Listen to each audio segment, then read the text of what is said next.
This is Kugan Cassius for IFL TV. We're in Manchester here. The phone's for you, Arena, for Froch and Groves with Why do me. you get all serious when you do interviews with me? What do you want me to do? Be nice and chilled, man. Like you're hold on. smiling and stuff. Hold on, alright, okay, hold on. Let me just sit back a little bit.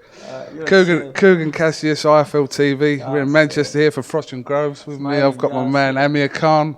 What's going on, AMIR? Everything's good, man. Is that a bit better? Yeah, it was very good. Yeah, everything's good, man. Just chilling out here, enjoying. I mean, it's always good to come to a boxing event where you're not fighting. You got no nerves or anything. I'm just here chilling out, enjoying the night, just like everyone else, and just come here to do some work with Sky, and yeah, just chilling out. Let's talk about this fight tonight. Froch and Groves turned into a massive fight here domestically, and for a world title, 2 world titles on the line there. Yeah. So, how do you see this going tonight, Amir? I mean, both fighters are great. I like Groves. I like the way he boxes. He's a very technical fighter. He's a very clever fighter as well. Breaks down his fight as well. I mean, I've become a big fan of Groves when he beat James DeGale. The way he beat him, technically, he was like one step ahead. I know there's a lot of changes in his camp since then. He's left Adam Booth, and people want to see how he's going to be since leaving Adam. I think Adam's a great coach, and they work well together. So maybe there's going to be different Groves in the ring today. But with the Froch, I think Froch, he's proven it so many times. Fought some big names, the likes of Kessler, Ward, and them guys. Even though he's got beat or he's come back or he's won the fights, he's put on great performances, and he's a tough guy. So I really think it's going to be another tough fight tonight. I mean, you got 2 British fighters who are on the A game who want to. You got Groves who wants to be a world champion. This is massive. This is a massive opportunity for him. He wants to win a world title. He wants to be on top. And then you've got Froch on the other hand, who wants to keep hold of the world title. Doesn't want another loss.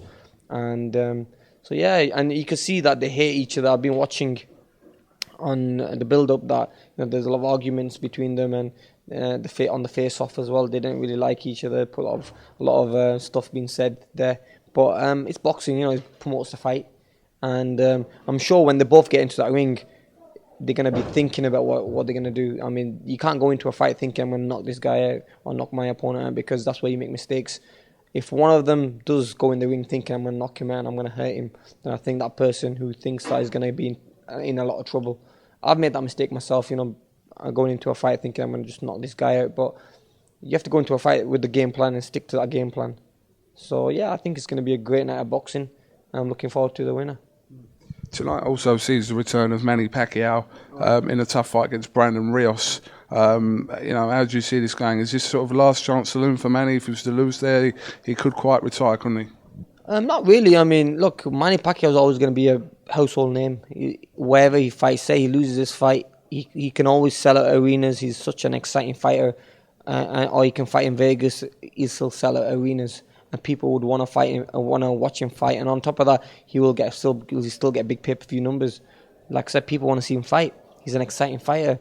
He brings a lot to the table, and so yeah, I think. But say he gets beat, I mean, I can't see him losing this fight. I mean, I know Brandon Rios is a good fighter. He's tough. He's rugged. But I think Manny Pacquiao's speed and movement and experience will win this fight for him. Manny's a great fighter, and I think with his speed and movement and techniques, I don't think Brandon will give him much problems. The only way maybe people are going to be thinking about this is they're going to say, look, how much has he taken out of Manny? That knockout he had against Marquez. Is it going to affect him a lot or not? But I think Manny will be fine. After that, it was a bad knockout, but I think he'll be fine. You put asleep twice. Who knows? I mean, if he gets hit with a hard shot, will he go into a shell? Well, I can't see Manny doing that. I think Manny's just such a tough guy. I think he'll want to stand there and fight, and he has a lot to prove as well, because the last 2 performances he's had have not been the best. So he's got a lot to prove. But Brandon's going to come in there thinking that Manny's on the way down, so he might want to upset him and think it's his time to win this fight now and turn the table and become the number one, one of the best fighters in the world. So who knows? I mean, like I said, the time will tell when the fight's on. What do you think about the whole situation involving Freddie Roach, Alex Ariza, Eddie Sekbat? Did you see the footage on YouTube? What did you think? Yeah, I saw a little bit on YouTube. Has it been blown out of proportion a little bit? It is, yeah. I mean, look, Freddie's a nice guy. I've worked with Freddie numerous times, and he's not a racist guy. I mean, he's a chill guy. I mean, I remember when he used to let Ellie in the gym and let him do his interviews and stuff. So he's never had nothing against Jewish people or anything. One of his best friends is Jewish as well. So I think that was just said at the time, heat of the moment. Same with like Mexicans and stuff. He trains Mexican fighters, so why is he going to say that about Mexican fighters? But I mean, with Alex and Freddie, I know there was a lot of beef there, because I could always tell in training camp that they never used to get on with each other, but still they needed each other, if you get what I mean. The fighters needed Alex, the fighters needed Freddie. So he used to put the trainers in a tough position, because they needed to work with it. Like when I used to train with Freddie, I wanted Alex to be there as well. And when I was with Alex, I wanted Freddie to be there. So it's tough, but it's wrong the way it all ended up, because I mean they could have been more professional, sat down and talked about it instead of Alex kicking Freddie. I think that was wrong. But like I said, it's just heat of the moment, really. I've had my ups and downs with people like Alex. I mean, I remember when I was in Philippines, I fired Alex and I brought in Ruben Tavares for training, and so it's just one of them things. You just have to go with the flow. It's heat of the moment, but I'm sure they can sit down and sort it out like real men, instead of just swearing at each other and fighting each other. There was a lot of talk this year of you fighting Devon Alexander at the end of the year. Obviously that hasn't materialised. Devon fights Sean Porter next week. Can you see anything but a Devon win? You know what? Sean Paul's a good fighter. I like Sean, the way he fights. He's a tough kid. I've seen him spar Manny Pacquiao and give Manny a lot of problems, and so he knows how to deal with southpaws. He's had one of the best southpaw sparring partners, which is Manny. So I don't think that'll affect him. But I think Devon's a very smart fighter. He's a very clever fighter, and I think the only way of beating someone like Devon is probably speed, movement, pressure, and I think Sean Porter might have that. But I mean, let's see. Who knows what can happen in that fight? But I like Alexander. I think Alexander's a good fight. My fight against him got called off with that. But in the future, we're looking at bigger fights and being offered a bigger fight. So that's the reason that fight's not happened. But I think both fights are great. And like I said, the Alexander fight will always be there for me, because I'm still young. I'm still 26. It's not like I'm very old where I might not get that fight again. Them fights will always be there for me. Can you guess my next question without me saying it? What can you tell us? Is there anything? Listen, it's been circulated. Amir, are you going to fight Floyd Mayweather this year or next year? Sorry, I wasn't even going to ask that, but now you brought it up. Let's talk about it. Well, you can ask me. I don't know. I was just saying, did you have a nice wedding? That's what I was going to say. Right. But yeah, there's a lot of talk about the Floyd Mayweather fight. Everyone's talking about it. I mean, everywhere I go, people are asking me, "You can fight Floyd Mayweather?" Look, I've just left it with my team, Golden Boy Promotions and Calm Promotions. Let them deal with it. I'm just sitting back, working on my mistake. This is the longest break I've had, and I think it's doing my body so good in a way. I needed this break physically and mentally. To kind of this little break, I can work on the mistakes I make. I can improve them. I can, settle my family. I've just been married now. Just got married, so I can settle that and make sure my family and everything's fine. But boxing's always going to be there. I'm still training. I'm still working hard, working out and everything. Just come back from a 7-week training camp with Virgil Hunter. So I'm working on stuff that I need to work on. But like I said, there's a lot of talk about the Mayweather fight, and like I said, I've just left it with my team, Golden Boy Promotions and Calm Promotions, and hopefully in the next couple of weeks there will be announcements made. I'm just focusing on just spending time to myself and just chilling out. A couple of months ago, a few members of the British media reported that this was a done deal and everything was done, but obviously this proved to be not the case, and talks are, I'm assuming, still ongoing for this. Are they? Apparently so. I read everything on Twitter. Yeah. I mean, look, you've not heard nothing from me, and you've not heard nothing from Floyd. So we're the two people. Have you heard anything from Floyd? Do you know what? I had a missed call from Floyd yesterday, so it might have been to do with that. But there's a lot of talk about it. But look, we know the fight will happen one day. Is it next? We don't know. I'd love it to. I'd love the fight anytime.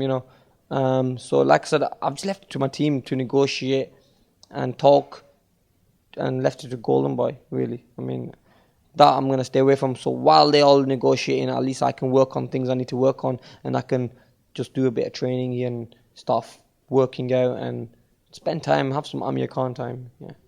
You've answered that question very cleverly, Amir. Very shrewd. Listen, if it happens from a fan point of view, which is what I'm, brilliant, and If it we'll happens, just I mean, wait. We'll just wait for you, like you said. I mean, Wait if for it you. happens, look what an explosive fight it'd be. I mean, you got speed, you've got power, you got everything in that fight. Great footwork, movement. I mean, you know, I've learned from my mistakes. I'm sure, you know, and you know, the only time I've heard about it from Floyd's camp is when his father keeps saying we want to fight Amir Khan. It's Floyd Senior who's been calling me. I think he wants to fight me more than Floyd Mayweather wants to fight me. You know, but like I said, I've just kept calm and left it to my team. I'm just chilling and training and working on things I need to work on. It's like I said, I'm just chilling. All right, I'll shut up about it now. Just the last thing. Obviously, every time I talk to you, I get your take on Mr. Kell Brook. Did you watch his fight against Zinchenko? I didn't see it, no. You didn't see it? I was in training camp in San Francisco. No one sent you any YouTube footage or anything? No, I didn't watch it. Because look, my fights are shown on all around the world. I'm a global star. I mean, Kell Brook's not a global star. His fight didn't get shown in America or anywhere. So, I mean, it's unfortunate. You know, he's not a global star just yet because in America no one knew he was fighting. I didn't know he was fighting because I was over there.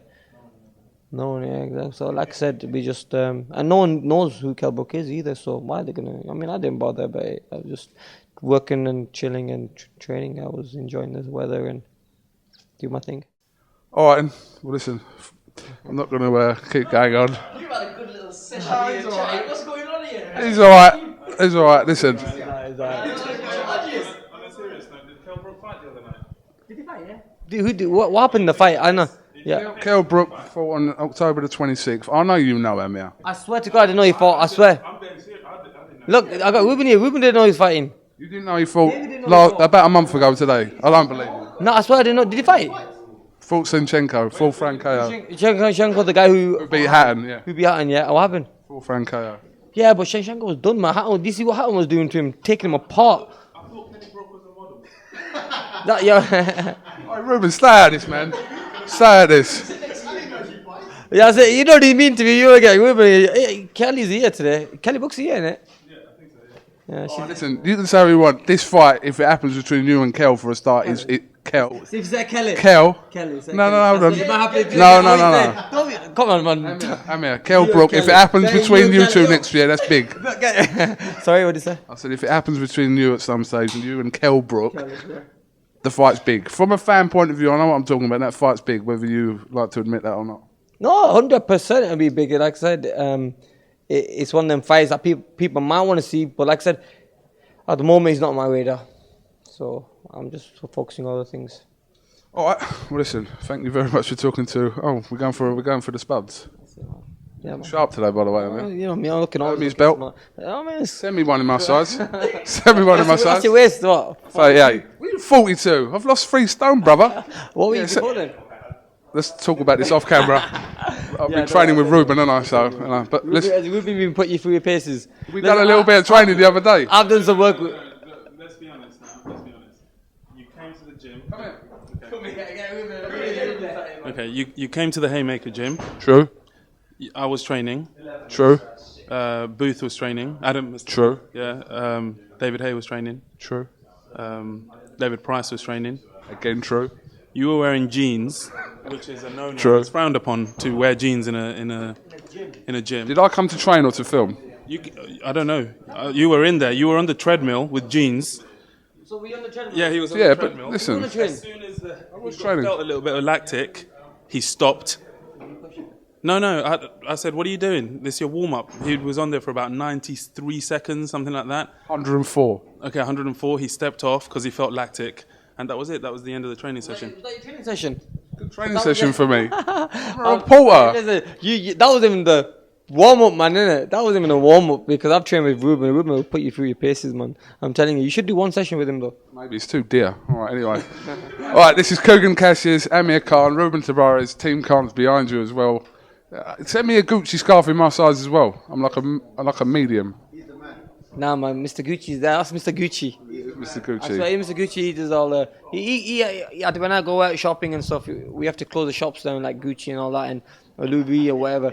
I take it with me, and you know what? She's my stylist. He tells me what to get, and yeah. So it's good to do that, you know what I mean? I'm very fortunate to do that, be in that position where we can close stores down and walk in there and You might not even pick anything. You might just get one shirt, t-shirt, or you might get a scarf. I think we closed a Gucci store down in London, didn't we, Bond Street, and we just got that scarf.